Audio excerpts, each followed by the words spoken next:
Ang taba-taba ng baby.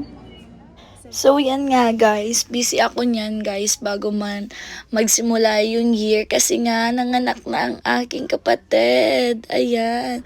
So, nanganak na si ate.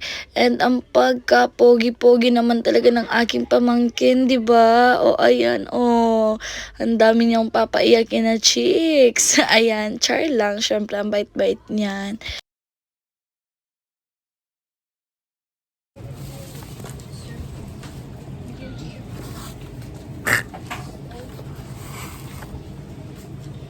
Yan, after nyan guys, bumalik na kami ng hospital and ayan, binihisan ko na si Kiyon, ayan, dahil basang-basa na siya ng kanyang milk.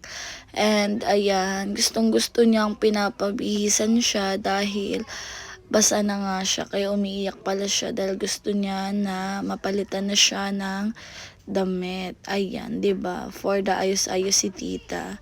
Busy-busy lang. Ayan, gustong-gusto niya ng music, guys. And yan, disclaimer. Ayan, tingnan niyo naman. Tulog na tulog siya. And for the ganda-ganda ng posing dyan ni Kiyon. And yung tugtog nga, ayan guys. Yun yung tugtog kay Nonoy pa. Kay Nonoy Peña.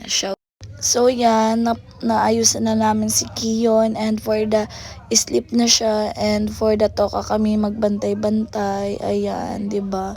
For the ganda-ganda lang. Ayan, and yan lang naman guys. And kinaumagahan, pinaliguan na siya ni nurse and ayan, sayang-saya siya.